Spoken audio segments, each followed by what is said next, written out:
हम तो खाली मेहरारू के लो यार छोड़ले देवर साथे रहबो के भैया जो आज हम लाश गिरा दो है तू ऐसे करत है तोल के अरे सोनुआ तो कोनो बात में खिसला जली सतना घर के मेहरारू के साला के आज घामो होइले है पूरा आज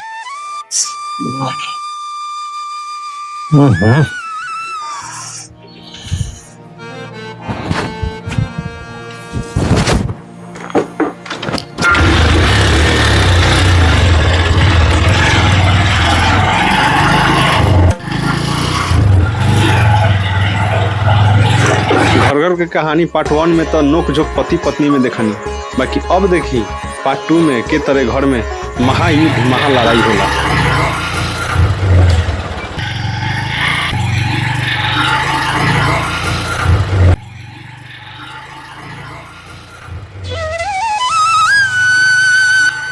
का बिकी? हाँ भाई बोल। अगुआ अगुआ अलग हो कि नहीं? अरे भाई आए ले सब 5 गो। हाँ चल गली से नाश्ता करके तो हर हमर तो आ रहो बाबू हमर 5 लाख रुपया आए वो गाड़ी मंगलो न तो चल गलो से हम कुछ करबे नहीं करीला।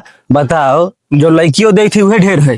बात तो सही कही दे भाई, ऐसे करिए गार्जियन तो हमने के बियाह होता या बही के सुहागरात मनाम सके नहीं मनाम सरे हमनी के किस्मतों में सुहागरात लिखल हो कि ने करिए माए बाबू तो भागा के करल जे एगो सोनू भाई हथुन करलथुन तो रख जथुन घरे। हाँ ऐसा तो ढेर दिन जिया सुन नाम लेते आगल थी का सोनू भाई कहाँ तो जाई तरह अरे जाइत नहीं रूप का समझ सोनू भाई पूरा लव मैच करके मजा मारा तरह हमनी के बाद दहेज के चक्कर में बाबू दूसरे पर से भगा देता हुआ।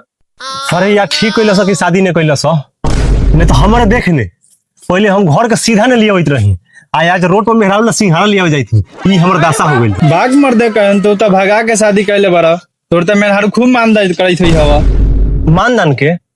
अरे महाराज हम तो खाली मेहरारू के लो यार छोड़ले तू अब रोज मोई छोड़ा दी दे के फोटो लोग हम जाई बात समझने हमारे घर मेहरारू हमर बड़ा खतरनाक बा महाराज सिंघाड़ा लेके ले जाऊ तो हमरा एक करम ने छोड़ी हमारा खटो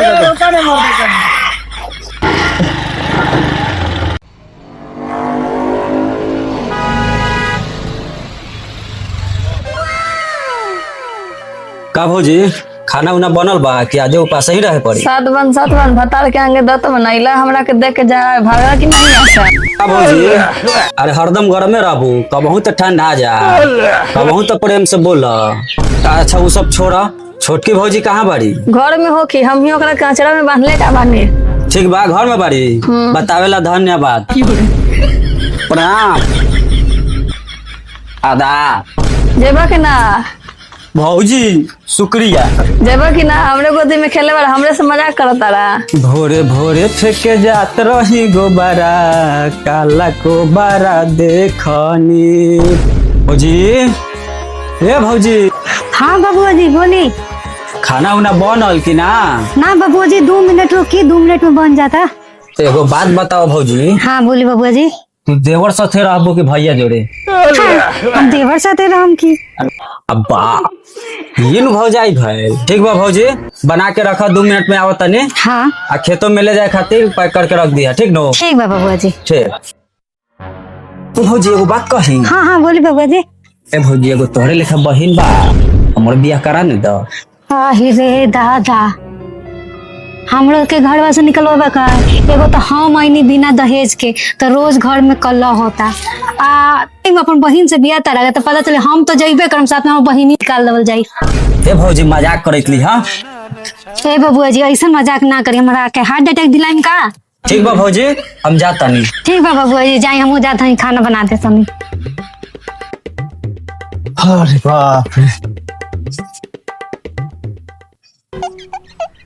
का भौजी का हो खाना उना भइल अभी बनल खैलू कि ना? नहीं हो हम नहीं खाइम। चाहे लिट्टी ला ना लिट्टी लेने खाए नहीं खाइम जा तो मेहरारू खाली लड़ल हथुन। अरे मेहरारू न हमर लड़ल कि हम ले ला एगो खाना। अरे भौजी खाना लो ए बेटा तू एगो ले। कहाँ बारू हो? हाँ आओ तनी बोली। एगो छिपा ले ले आवो। ठीक बटे लेके आओ जल्दी। ठीक बा ठीक आते हैं।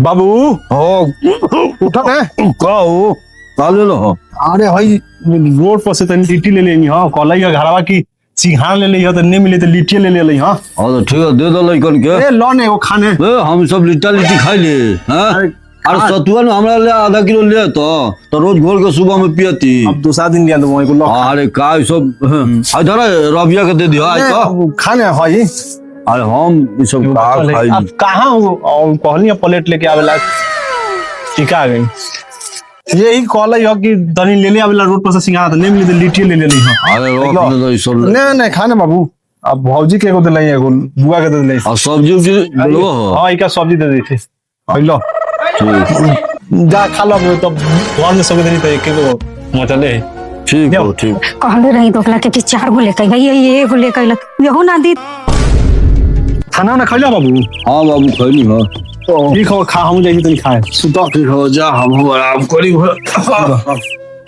खेतों में खा के गलई हो अरे खेतवा में खाए का कहा देखो ना रबिया कहाँ वो घर देखो तो ठीक हो बस हेलो हेलो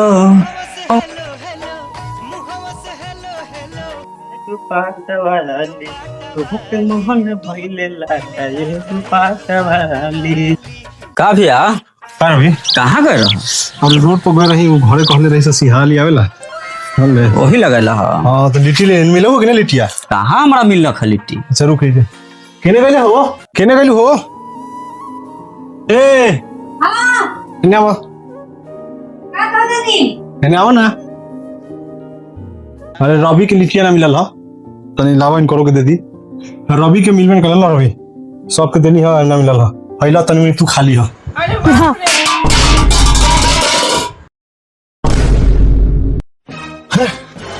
हमारा देह पर शिवा मिल अब तो लस गई ए भैया छोड़ दे जा दो हे भैया जाए ना दो कहाँ हो गई मेहरा अतने मेहरारू के हम बात सुने लही हमारा देह पर शिवा बिक देलक अच्छा जा आज तो चाहे घर में ऊ रही चाहे तो हमरा तो लठिया बात समझो ना जाए दो लठिया है पहले के लाओ तो जरा अरे के लठिया के नहीं बोला अरे हट आज हम लाश गिरा दे अरे क्या हो ये तुम काहे लड़ाई करे तरह से अरे बाबू ननु बात समझी तरह रोड पर से 4 गो लिट्टी लेनी है एगो भौजी के देनी है एगो लइका के देनी है एगो तोरा देनी है देलिए कि नहीं देनी और रबिया एगो छूट गए रही तो कहनी कि लाव एगो लिट्टिया तूर के बुओ के दे दी थी और वही ला छिपा हमरा नचा के देह पर मार देला अरे बुड़बक तोरा कहै तो हमको हमरे वाला लिटिया करा के दे देते तू दे देते दइए देली त का हो गेलै अब नारा है वो नया नहर औरत बा ओकरा से तू लड़ाई करबे ने वो हम मरद बर्दाश्त करने आज हम ओकरा अच्छी हम छोड़िए बर्दाश्त करेला नहीं हम छोड़बे ना रुक लड़ाई करो से तो नहीं करे बुड़बक कहीं का घर करो से लड़ाई तो नहीं करे में लड़ाई करे चल कौन करे हम मेहरारू से लड़ाई करे चले रे मारम छाता से के माथा फाड़ दे हम रुक रुक बुड़बक रुको जरा सबर करो हट अधुआ से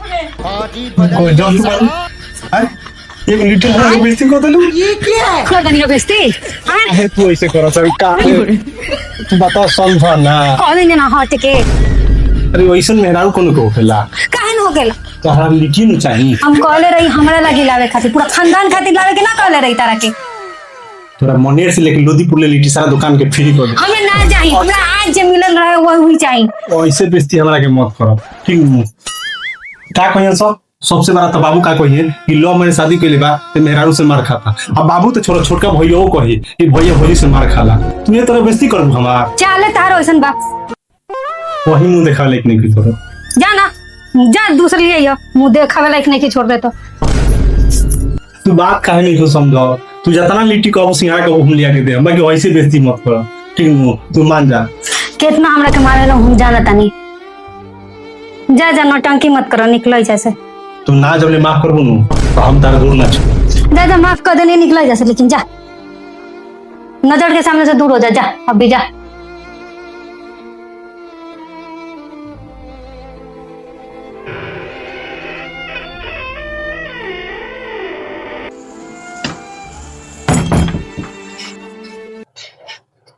आज तक खाली गोड़ धले लो माफ कर दे ना आज हम जाने मार देखली ना बाबूजी, यहाँ से गर्मी में गईला ना मेहरारू को गोर धैलन। हाँ हम सब देखनी है, चुप रह, अभी झगड़ा के आगे मत बढ़ावो, जहाँ बा उजे रहे दो। ठीक है बाबूजी। बाबू समझा दिया हूँ, आज खाली गोर धल ले तो छोड़ देने, आज लास्ट से हम गिरा देते आज। हाँ हमरा सब पता बा कि के कर गोर धैलक ह, और तोहर हृदय नंदन जनैत होई हन। बाप रे बाबू देख लेती ना का। हम तो जनैत रही कि तो मरद बा, लेकिन इ तो एकदम मेहर मौगा निकल गई। ठीक है कहा तारा बाबू, आके देखो मेहरारू के गोर धैले बा धौल पा जाके। ना हाँ जा।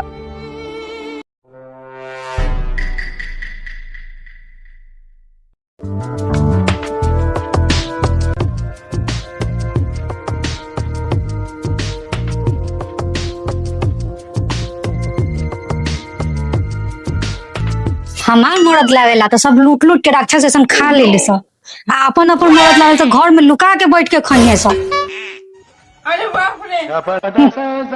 लाजो ना लगेला खाए में। के तोरा से मांगला बे, तोर तो मर्द खुद गिर के दिला। हाँ झगड़ा करे का मन होते हो बता दे, तो ले पर लिट्टी तोर मर्द अपने छिना हो।